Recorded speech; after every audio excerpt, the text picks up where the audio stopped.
Good morning all. Welcome to Learners Academy. So this is exercise number 7.9 of your NCERT syllabus का part number 2. कल हमने just exercise start करी थी and we could do only 2 questions yesterday. So today is part number 2 and in this we are going to take from question number 3. The topic name is definite integration by substitution. Integration by substitution हो गया है, अभी चल रहा है definite integration by substitution, right? तो definitely हमको integrate करना होता है एंड सब्स्टिट्यूशन भी लगाना होता है। तो उसमें सबसे मेन चीज है कि हमको लिमिट्स को भी सब्स्टिट्यूट करना होता है। ये सीखा हमने। Okay, let's see. अब ये क्वेश्चन को बिल्कुल शर्म नहीं है, बिल्कुल रत्ती भर की शर्म नहीं है। हर दूसरी एक्सरसाइज में उठ के आ जाता है। ये ट्रिग्नोमेट्री से चलता हुआ आ रहा है। ये sine inverse 2x divide by 1 + x²। क्या होता है ये बता दो फटाफट।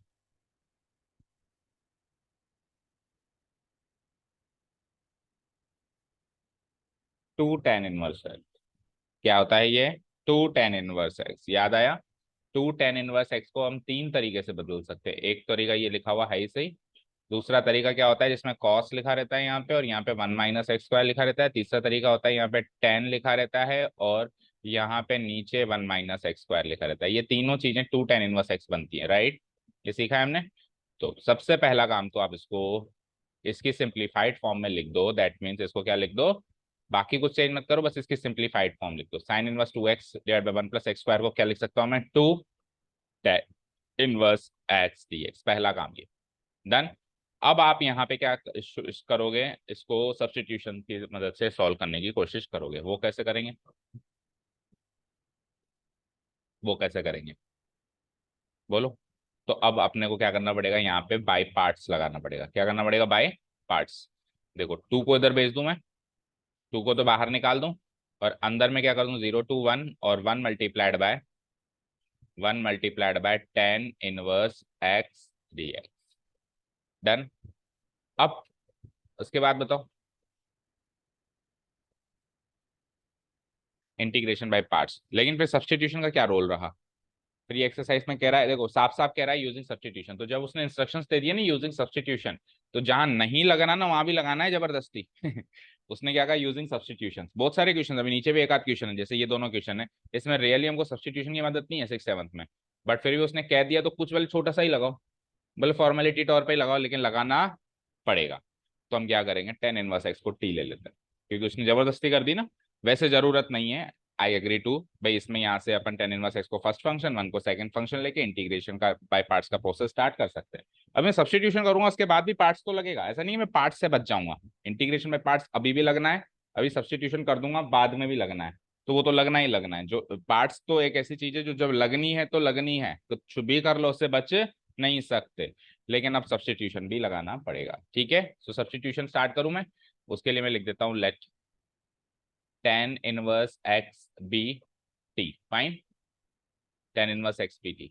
तो अब मैं क्या कर दूंगा, dx की वैल्यू चाहिए होगी ना मुझे, तो मैं x की वैल्यू बताऊं यहाँ से क्या होगी। x = tan t। बोलो।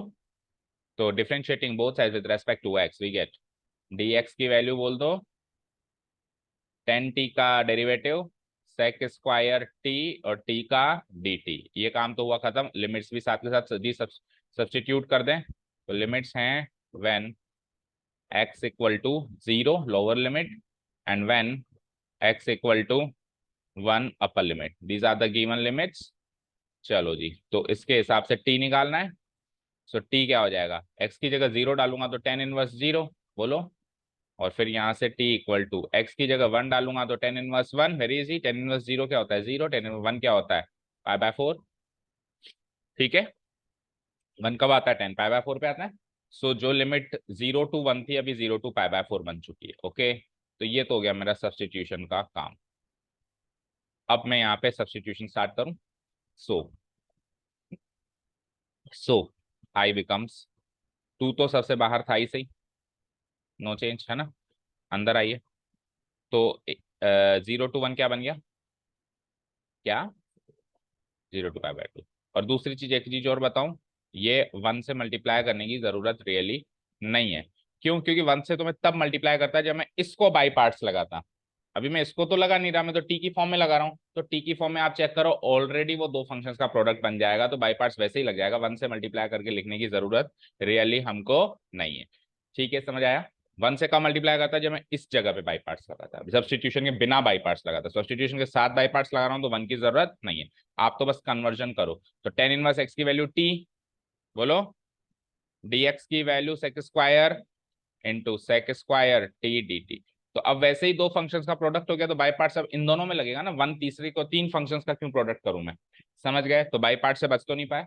स्टार्टिंग में भी कहा था कि जब आपको दिखे ना, ये हिंट है, किसी भी क्वेश्चन में अगर आपको शुरू में दिखे बाई पार्ट से, तो अब आप कुछ भी कर लो, सब्सटीट्यूशन कर लो, बाई पार्ट से आप बच तो नहीं सकते। इन दोनों में से बताओ फर्स्ट फंक्शन कौन सा, सेकंड कौन सा।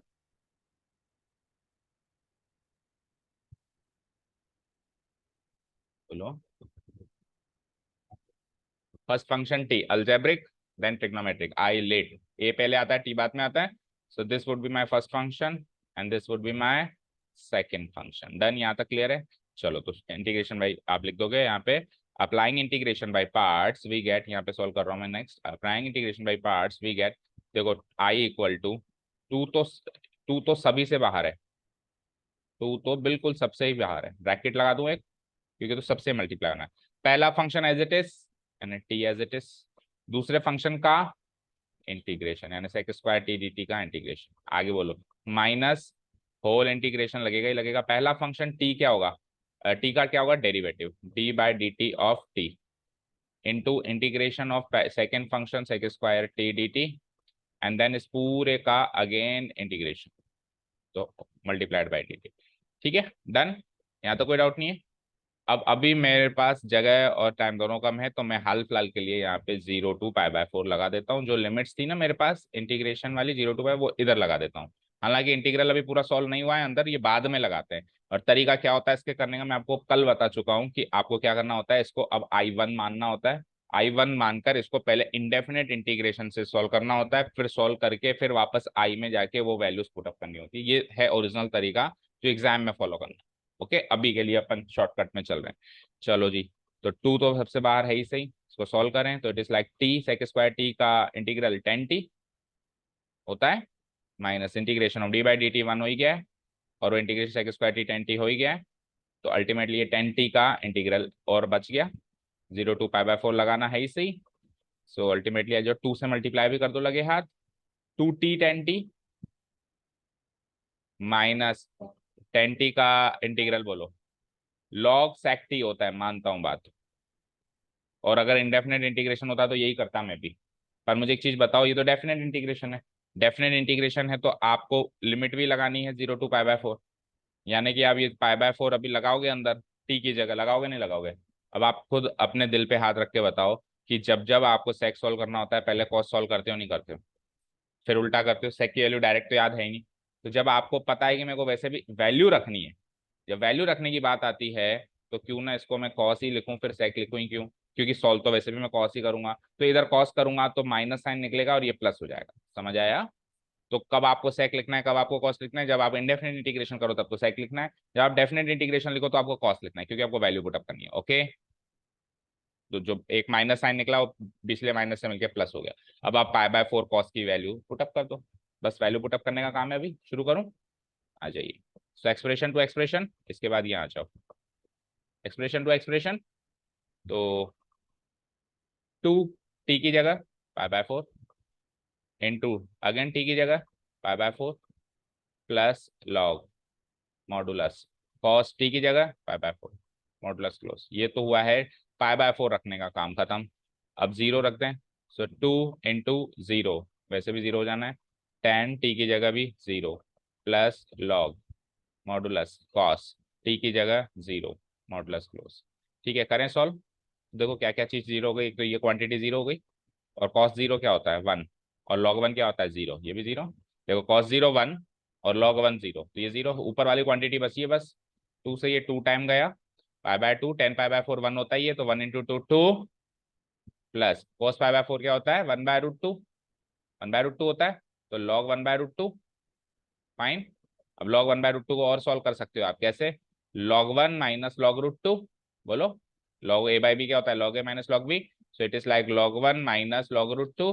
अगेन log 1 तो जीरो होता है, अगेन log 1 तो क्या होता है जीरो, और log√2 को क्या लिख सकते हो 2 की पावर हाफ, तो हाफ नीचे उतर के आएगा, तो final answer will be 2 minus half log 2। सही है क्या, देखो इसी फॉर्म में। 2 माइनस हाफ log 2 है क्या? हम्म। क्या? हम्म। हाँ तो पाई बाय 2 है ये, है ना? ये 2 नहीं है, ये 2 नीचे एक्चुअली, तो 1/2 है। 10 पाई बाय 4 तो 1 होता है ना, तो 1 × पाई बाय 2 होगा। ओके, ये पाई बाय 4 है, 2 से 2 कट गया, पाई बाय 2 हो गया ना? पाई बाय 2 है ना, पीछे आंसर क्या है? Pi by 2। हाँ, अभी बोलो, ठीक है। सो 2 यहाँ पे भी जाएगा, और यहाँ पे क्या लिखेंगे हम? Pi by 2। अभी मैच हुआ। Pi by 2 minus half, half है ही नहीं, डायरेक्ट log 2 है। ऐसा क्यों? ऐसा इसलिए है क्योंकि ये 2 को इससे मल्टीप्लाई तो किया ही नहीं। 2 को केवल इससे मल्टीप्लाई करके रहेगा, ये इधर भी तो आएगा 2। तो जब 2 इधर आएगा, तो 2 कहाँ कहाँ आएगा? यहाँ भी आएगा, यहाँ भी आएगा। ये तो चलो 0 हो गया था, पर यहाँ तो आएगा। कहाँ आएगा? यहाँ। भाई 2 एक बार फिर से आओ, पाई बाय 2 तक तो आ गए हम, है ना? 2 से मल्टीप्लाई जब हम करेंगे, तो it would be like +2 log 1/√2। 2 log 1/√2। Again log 1/√2 का लिख सकता हूँ, log 1 minus log√2, log 1 minus log√2, और 2 दोनों से मल्टीप्लाई होगा क्योंकि 2 तो बाहर है। log 1 अगेन 0, कोई मतलब नहीं है। तो क्या बचा? 2 × log√2, यानी अल्टीमेटली, और माइनस और है, तो -2 log√2, -2 log√2 अब अगर √2 को लिख दूं मैं 2 की पावर हाफ, तो हाफ नीचे आ जाएगा, तो 2 × ½ log 2, तो 2 से 2 कट जाएगा, तो final answer is pi by 2 minus log 2। अभी मैच हुआ। तो बहुत कुछ था इस क्वेश्चन में, इंपॉर्टेंट मार्क करो। ठीक है, इस क्वेश्चन में बहुत कुछ क्या था कि सब्सटीट्यूशन भी लगाना है, पार्ट्स भी लगाना है, और फिर कैलकुलेशन भी अच्छी खासी है, ठीक ठाक है। हाँ बताओ। सेक। हम्म। सेक पाई बाय 4 √2 आ जाता है। हाँ, कॉस पाई बाय 4 में नहीं लिखते, सेक पाई। हाँ, तो फिर इधर एक चीज याद रखो, अगर अंदर सेक पाई बाय 4 √2 आता तो इधर माइनस आता, इधर प्लस थोड़ा ना होता। इधर अपन ने सेक को कॉस किया, तो एक माइनस, जैसे ही माइनस था ना, उस माइनस को प्लस कर दिया ना, तो अल्टीमेटली आंसर तो वही आता, माइनस प्लस घूम फिर के। लेकिन क्या होता कि सेक पाई बाय 4 की वैल्यू निकालने के लिए पहले आप कॉस पाई बाय 4 की वैल्यू सोचते, फिर उसका उल्टा करते। तो इससे अच्छा है कॉस की रख दो वैल्यू। अभी ये तो थोड़ी इजी थी, लेकिन मान लो कोई डिफिकल्ट एक्सप्रेशन है, तो उसमें आपको सेक की वैल्यू रखने से पहले कॉस की वैल्यू आप वैसे भी निकालते, तो आप एक्सप्रेशन को कॉस में ही चेंज करो, बेटर है। नहीं तो आप सेक में भी रखो, तो कोई दिक्कत नहीं है, एक स्टेप बाद आंसर आएगा, आंसर तो आएगा। ठीक है, डन, समझ आया अच्छे से? ओके, नेक्स्ट क्वेश्चन कर दूं delete. So it was a nice question. Question number 4 बताओ। देखो वैसे तो उसने हिंट दिया है आपको, बट एग्जाम में नहीं मिलेगा कोई भी हिंट, एग्जाम में आपको ही सोचना है। वैसे अगर इसका डेफिनेट इंटीग्रेशन का पार्ट हटा दूं मैं, 0 to 2, इसको हटा दूं मैं, इसको, तो बची हुई चीज तो हम पहली एक्सरसाइज में सॉल्व करके आए, या नहीं तीसरी है जिसमें सब्स्टिट्यूशन कर रहे थे, उसी में सॉल्व करके आए। याद करो, करके आए नहीं करके आए? क्या करेंगे हम? रूट के अंदर वाले को मोनोमियल बनाते हैं, सिखाया था मैंने। रूट के अंदर बाइनोमियल नहीं आना चाहिए, बाइनोमियल दो टर्म्स का एक्सप्रेशन नहीं आना चाहिए, या 3 टर्म्स का नहीं आना चाहिए, सिंगल टर्म का एक्सप्रेशन आना चाहिए। रूट से बाहर चाहे से बाइनोमियल, मोनोमियल, ट्राइनोमियल कुछ भी आ जाए, रूट के अंदर क्या आना चाहिए? मोनोमियल आना चाहिए। तो रूट के अंदर मोनोमियल बनाने के लिए x+2 को t लेना पड़ेगा। अब x+2 को t लो तो भी काम हो जाता, अगर मैं x+2 को t लूं तो भी काम हो जाता, लेकिन इन्होंने क्या और ज्यादा एडवांस तरीका यूज किया कि रूट भी लगा हुआ है, तो एक काम करो t² ले लो, यानी स्क्वायर से रूट भी कट जाए, तो ज्यादा बेटर होगा। कि वैसे अगर रूट नहीं होता तो x+2 को t लेते, लेकिन रूट है तो t² ले लिया। तो उसने ये हिंट क्यों दिया? ये चीज समझ में आ गई अभी? बोलो। चलो, हिंट पकड़ो, सब्स्टिट्यूट करो, आंसर आ जाएगा, तो इजी दिखाई दे रहा है। This is the given integral, definite integral. So क्या कर दूंगा? Let x+2 be t²। so differentiating both sides with respect to x, straight away differentiate कर दूं मैं, we get, तो x+2 का डेरिवेटिव इज, x+2 का डेरिवेटिव इज, x+2 का डेरिवेटिव, हाँ 1 × x dx भी तो करोगे, तो dx होगा ना। ठीक है, t² का डेरिवेटिव इज 2t dt। ठीक है, सो dx भी आ जाएगा, यहाँ पे dx भी है, मिसप्रिंट है ना। ओके, नाउ व्हाट, लिमिट्स भी सब्जी सब्स्टिट्यूट करनी है, क्योंकि इस एक्सरसाइज का मेन थीम ही वही है कि लिमिट कैसे बदलते हैं, वो तो करना छोड़ ही नहीं सकते हम। When x equal to 0, when x equal to 2, done. चलो जी। सो टी क्या था बताओ, क्या था टी? नहीं, आपको x की वैल्यू रखनी है, टी निकालना है, ओके। सो यहाँ से टी की वैल्यू भी बोल दो, क्योंकि आपको तो टी चाहिए होगा ना, तो टी की वैल्यू क्या हो जाएगी, √x+2। तो x की जगह 0 रखना, तो √0+2 यानी √2। और यहाँ बोलना x की जगह 2 रखना, √2+2, √4 यानी कि 2। ठीक है। सो √2 से 2 हो गई अभी, हाँ पहले 0 से 2 थी, अभी क्या हो गई, √2 से 2 कर दूं मैं जी, इधर सब्सटीट्यूशन का काम। So I becomes what, definite integration 0 to 2 will be change to, √2 to 2। अब पीछे x भी है याद रखना, तो x क्या आएगा, देखो बहुत सारी चीजें सोचनी पड़ेंगी। x की वैल्यू भी t के फॉर्म में क्या आएगी, यहाँ से x इक्वल टू 2 उधर जाएगा तो t² - 2। तो x की जगह तो रख देता हूँ मैं t² - 2, और √x+2 क्या हो जाएगा, t, लिखा ही हमने √x+2t। ठीक है।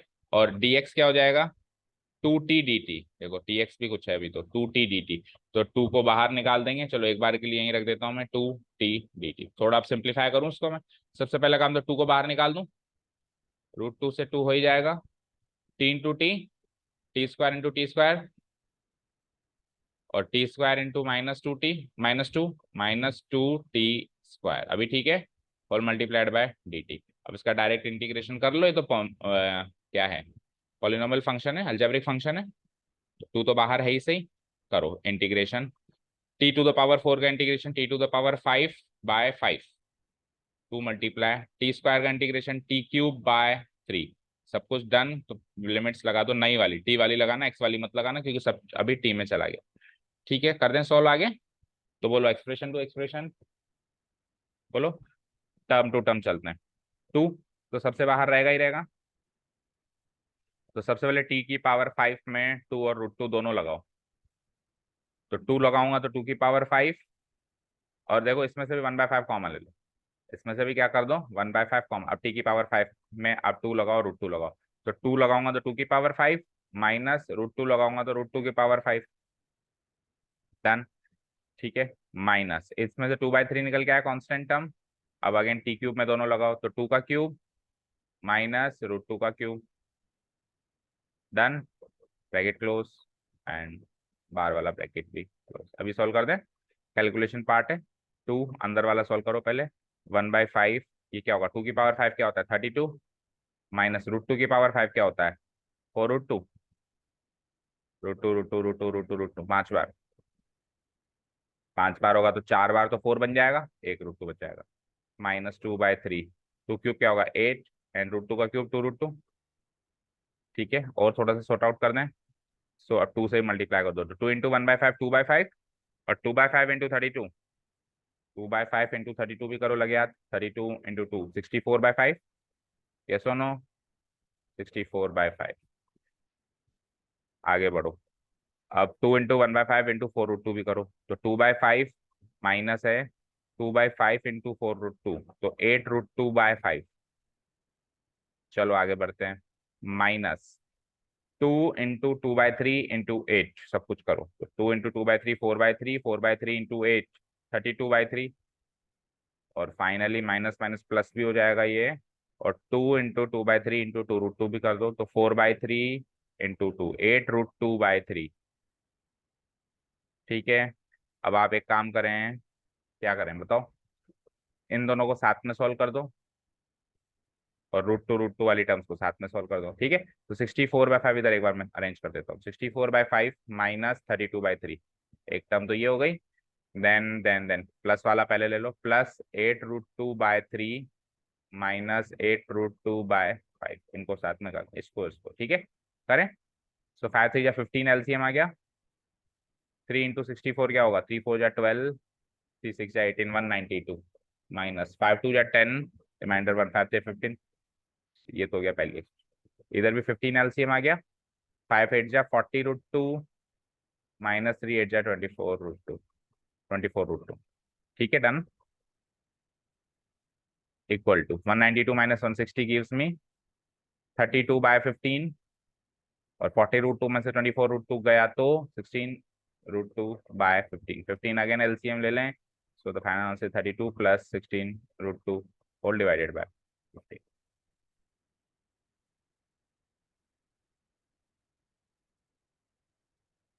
हो रहा है मैच?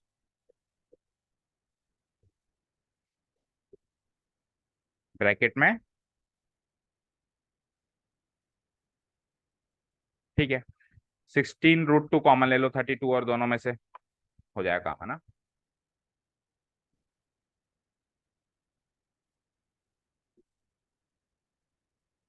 ब्रैकेट में √2 + 1 है ना, हो जाएगा। देखो कैसे हो जाएगा, समझ गए? देखो इसमें एलसीएम ना लिया है इसने, वैसे तो इस फॉर्म में रखो तो कोई बुराई नहीं है, कोई काट नहीं सकता आपके मार्क्स, पर इन्होंने क्या किया, इन दोनों में से 16√2/15 को ले लिया कॉमन, ले लिया। तो इस पार्ट में से तो 16√2/15 में से 16√2/15 पूरा ही कॉमन ले लिया तो 1 प्लस इधर 32/15 इधर सॉल्व करके बता रहे हैं, 32/15 को डिवाइड कराओगे 16√2/15 से। कॉमन लेने का मतलब क्या होता है, डिवाइड कराना। 15 से 15 गया, 16 से 2 गया और 2 से √2 डिवाइड होगा तो √2। इसी फॉर्म में आ रहा है, समझ आ गया? चले नेक्स्ट क्वेश्चन पे। नेक्स्ट क्वेश्चन में बताओ क्या सब्स्टिट्यूशन समझ आ रहा है आपको, पॉसिबल सब्स्टिट्यूशन।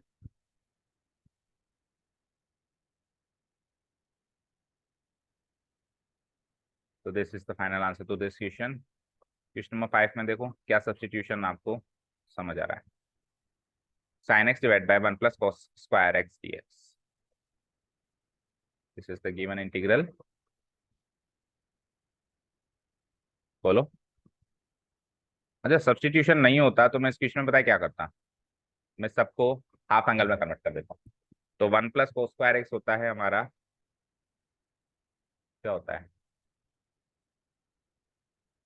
1 + 2 cos² x होता है, cos 2x। 1 + cos² x तो कुछ ही नहीं होता है, कुछ नहीं कर पाता, फिर भी हाफ एंगल में कन्वर्ट हो ही नहीं सकता। sin x फिर भी हो सकता है 2 sin x/2 cos x/2, पर ये नीचे वाला नहीं होता, तो फिर तो और कोई चारा ही नहीं था।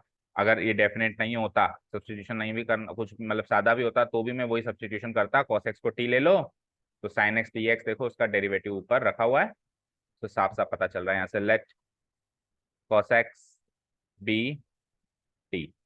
So differentiating both sides with respect to x, we get cos x का derivative minus sin x dx equal to dt। मुझे sin x dx चाहिए तो let's put plus sine here and minus sine here, तो चलेगा। आगे आ जाओ, अब आप लिमिट्स दी सब्स्टिट्यूट कर, लिमिट सब्स्टिट्यूट कर दो फटाफट।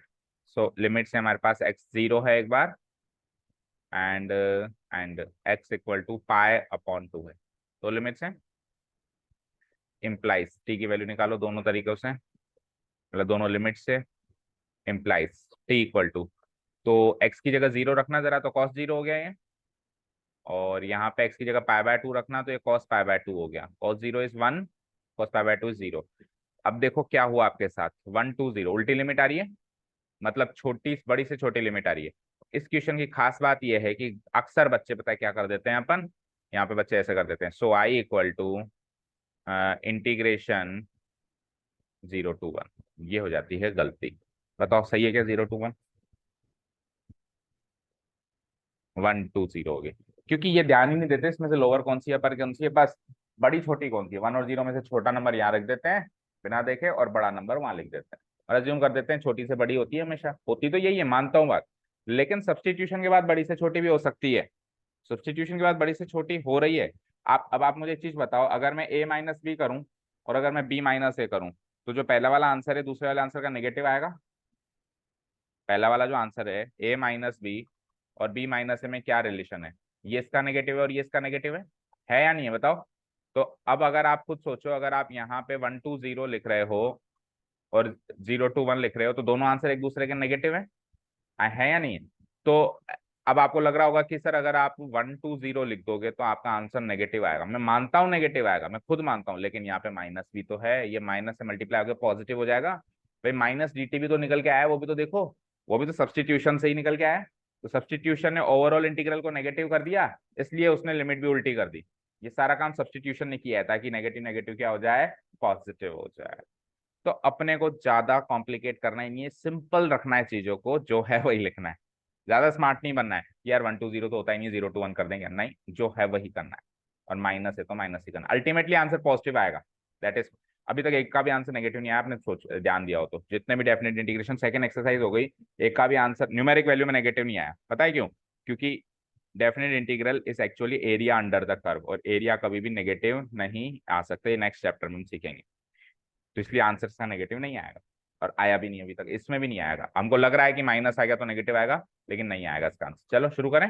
तो साइन एक्स डी एक्स की वैल्यू माइनस डी टी था, माइनस तो बाहर आ गया, डी टी बचा अंदर, और 1 + cos square x, cos x T था तो cos square x T square. Done. इसको सॉल्व कर दो, क्या बचा अभी, डी टी बाई 1 + t² क्या होता है, इसका इंटीग्रल क्या होता है, माइनस तो है ही सही, लॉग,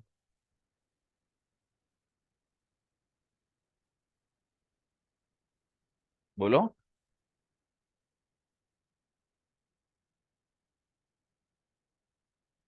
सीरियसली?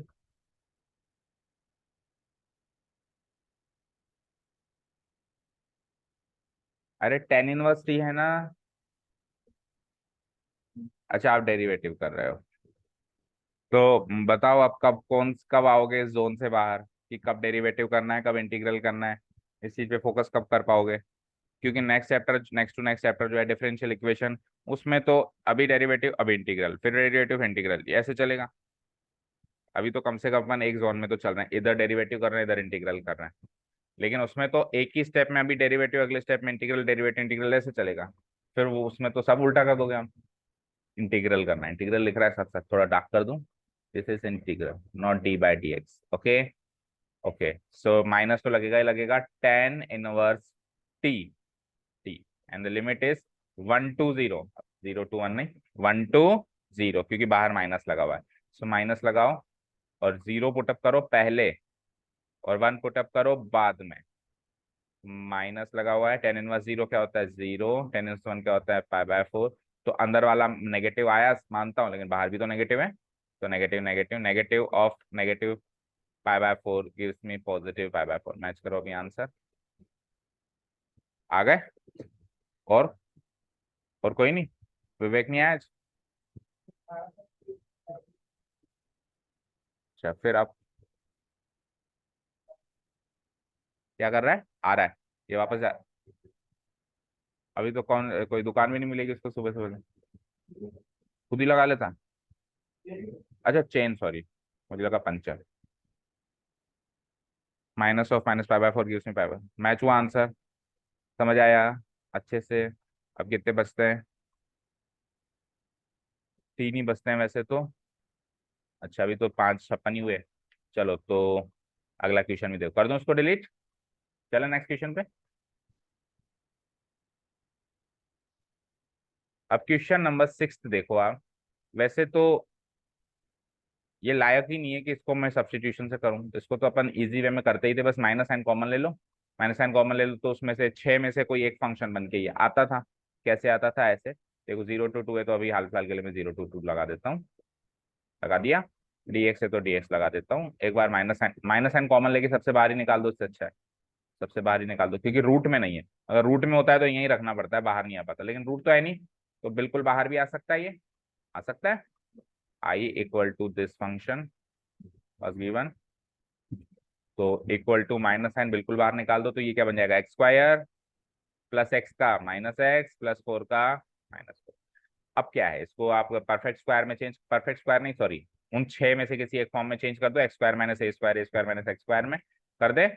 माइनस बाहर है, 0 to 2 लिमिट है, dx है।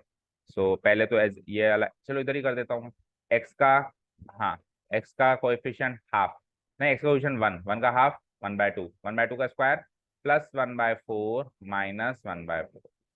तो this and this into this, okay, so x² minus x plus 1/4 would be x minus half का होल स्क्वायर, और -4 - 1/4 करो, -4 - 1/4 क्या होगा, -16 -17/4, -17/4 को लिखेंगे हम -√17/2 का होल स्क्वायर। ठीक है, अब इतना करने के बाद थोड़ी ना हमको सब्स्टिट्यूशन की कोई जरूरत पड़ती है। अब इसके बाद तो हम सॉल्व कर ही रहे थे ना, कर ही रहे थे। बस एक्स की जगह एक्स माइनस हाफ रख देते।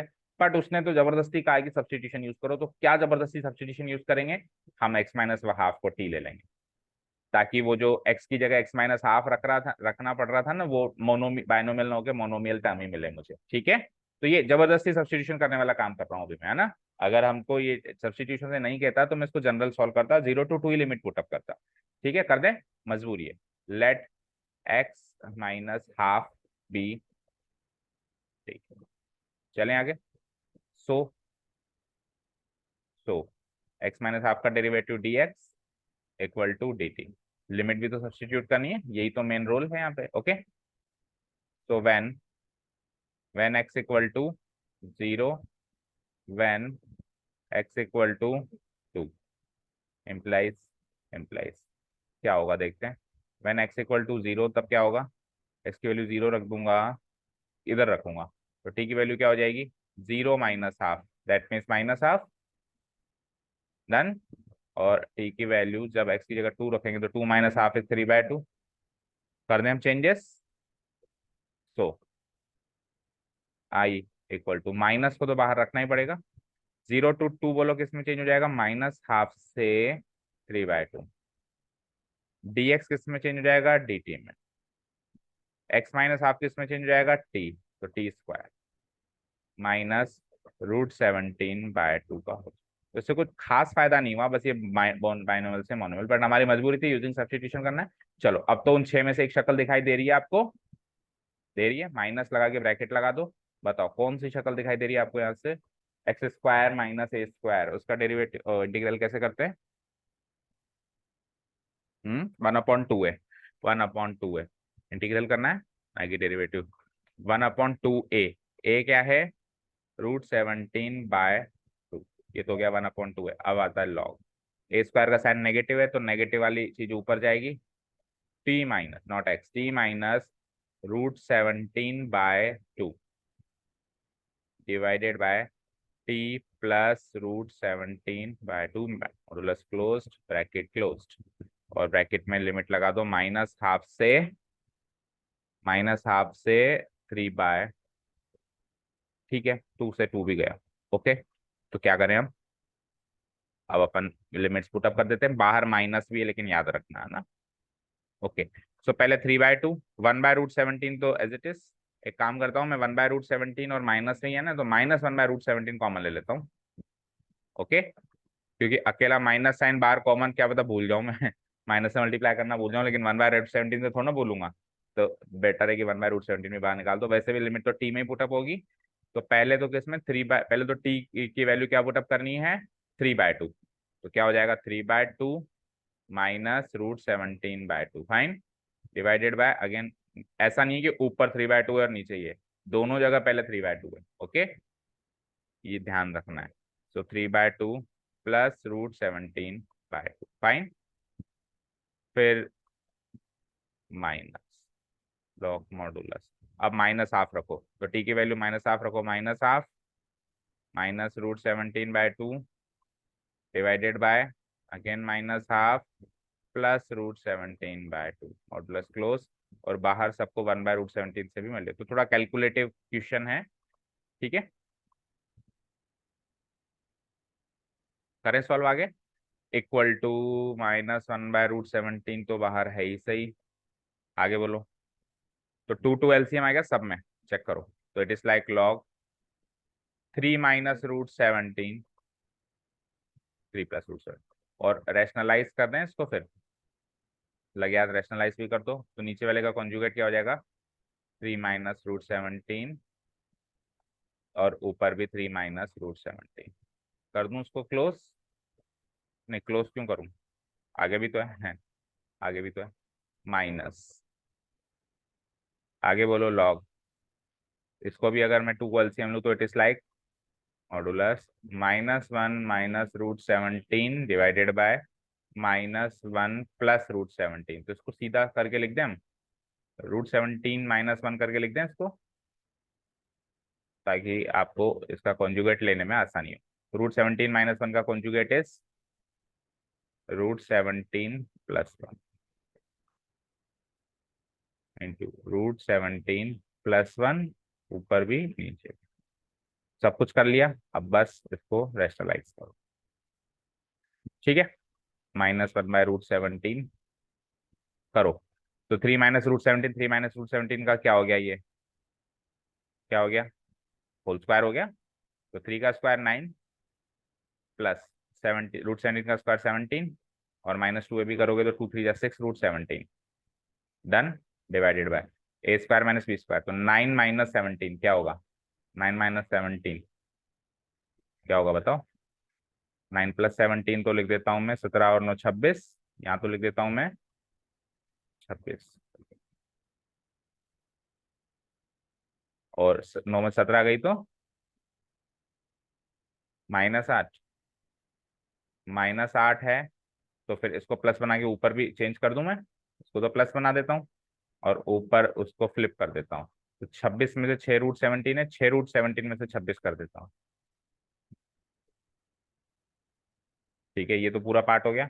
इधर आओ, माइनस लॉग, हाँ जी बोलो। पहले तो ऊपर देखो, देखो इसमें से माइनस साइन कॉमन ले लूँ अगर मैं, तो ये 1 + √17, 1 + √17 हो गया, उसका होल स्क्वायर करना है। तो 1 + √17 का होल स्क्वायर करो, 1 का स्क्वायर 1, किसका, माइनस को एक बार बाहर, एक बार के लिए ऐसे रखो। फिर पहले 1 + √17, माइनस साइन ये लो मैं कॉमन ले चुका हूँ बाहर। अब आप 1 + √17 का होल स्क्वायर करो, 1 का स्क्वायर 1, √17 का स्क्वायर 17, 2 + 2 √17 डिवाइडेड बाय, इधर a² - b² लगा देंगे तो 17 - 1। ठीक है, तो 17 + 1 18, तो -18 एंड -2 √17, सही है। -18 -2 और 17 - 1 इज 16। ठीक है, 16 आ गया तो 2 कॉमन ले लो फिर, 16 आ गया तो यहाँ से क्या आ जाएगा 2, अच्छा उसमें ऊपर भी ले सकते हैं हम कॉमन अभी तो ले लो इधर से, अगर मैं कॉमन ले लूँ तो ये तो हो जाएगा 4 3 और ये 13, सही है। ये 4, ये 3, ये 13, और ये माइनस यहाँ से, और इधर अगर मैं 2 कॉमन ले लूँ तो 9, ये तो कट ही गया, और 8। ठीक है, फाइनली यहाँ तक पहुंचे हम। अब ये मॉडुलस भी, अब इस फॉर्म में तो नहीं होगा, अभी तो आगे सॉल्व होगा। log a - log b से सॉल्व करो अब इसको। चलो देखो किस फॉर्म में है, एक बार देखो। तो थोड़ा कैलकुलेटिव है थोड़ा सा क्वेश्चन।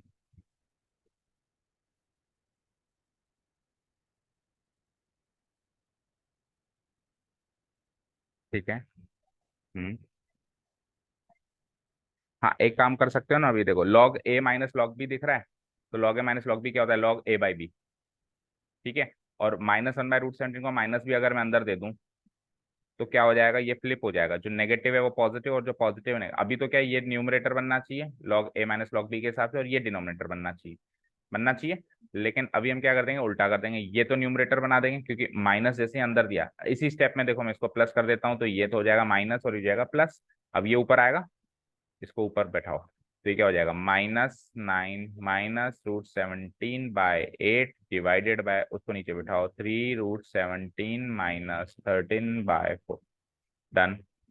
4 से ये 2 टाइम्स और कट जाएगा। आगे बताओ, एक बार और रैशनलाइज होगा क्या, नेक्स्ट पेज पे आओ। 1/√17 लॉग, बताओ क्या है वहां पे, -9 -√17, -9 और जिसके नीचे वाला 2 नीचे से मल्टीप्लाई हो जाएगा, तो 2 × 3 √17 क्या हो जाएगा, 6 √17, देन फिर ऊपर क्या है, 2 × 13 इज 26। इस फॉर्मेट में क्या आंसर, हाँ नहीं, तो एक बार फिर से रेशनलाइज करो इसको। 6 √17 -26 का कॉन्जुगेट क्या होगा, 6 √17 + 26, ऊपर भी और नीचे भी, डन। करो अब पेन उठाओ, गुणा करना शुरू करो। 1/√17 लॉग, हाँ बोलो, -9 × 26 करो पहले तो ये कैसे भी कर लो, -9 × 6 √17 करो, तो 9 6 जा 54 √17, फिर -9 × 26 करो, 4 5 9 2 18 and 5 234। फिर -√17 इंटू दिस करो तो -√17 17 हो गया, तो 17 6 जा कर दो 102, ठीक है। और -√17 इंटू 26 करो तो -26√17, ये तो हो गया न्यूमरेटर पार्ट। डिनोमिनेटर आ जाओ, तो a² - b² यानी इसका स्क्वायर माइनस 26 का स्क्वायर, इसका स्क्वायर क्या होगा 6 का स्क्वायर 36, √17 का स्क्वायर 17 माइनस 26 का स्क्वायर, ठीक है। करो सॉल्व 1/√17 लॉग, तो नेगेटिव नेगेटिव पहले तो √17 वाली टर्म्स को जोड़ दो, तो 54 और 26 कितने होते हैं 60 80 -80√17, और इन दोनों को जोड़ो 4 and 2 6 3 3 -336, नीचे करो उसको मल्टीप्लाई 17 6 जा 102, और बचा 10, 17 3 जा 51 and 10 61, बड़ा ही खतरनाक एक्सप्रेशन है। तो 26 का स्क्वायर बताओ 676, ठीक है। चलो इसका माइनस साइन कॉमन ले लो, और इसका आंसर भी नेगेटिव आना है तो कट जाएगा वो तो एक बार, तो √17, तो ऊपर वाला प्लस हो जाएगा 80√17 प्लस 336, और इसका माइनस करो 676 में से 6 में से 2 गई 4, 7 में से 1 गया 6 64। किससे कट रहा है अभी, है 8 से कट रहा है क्या, बिल्कुल 8 से कट जाएगा। तो 8 से अगर इसको मैं काटूं तो 8 8 जा 64, यहाँ 10, और 8 4 जा 32, 8 2 जा 16, और कट जाएगा 2 से 4 5 21, इससे ज्यादा कुछ नहीं होगा, चेक करो। और यहाँ पे लॉग भी है। मैच हो गया क्या फाइनली, यकीन तो नहीं हो रहा। 1/√17 log 5√17 plus 21 divided by this is, ये यहाँ पे पॉजिटिव कैसे हुआ, इसमें से माइनस साइन कॉमन ले लिया, और इसका आंसर भी नेगेटिव आएगा, तो नेगेटिव नेगेटिव इसको भी पॉजिटिव कर दिया ऊपर वाले। दिस इज बचे हुए क्वेश्चन कल देखते हैं। एक क्वेश्चन नंबर 17 होमवर्क ट्राई करना, 7 मतलब अगला वाला, जस्ट इससे अगला वाला होमवर्क ट्राई करना इफ पॉसिबल, ये वाला ट्राई करना अगर हो जाता है, नहीं तो हम देखेंगे, ठीक है। Thank you so much for listening to us, have a nice day, keep learning.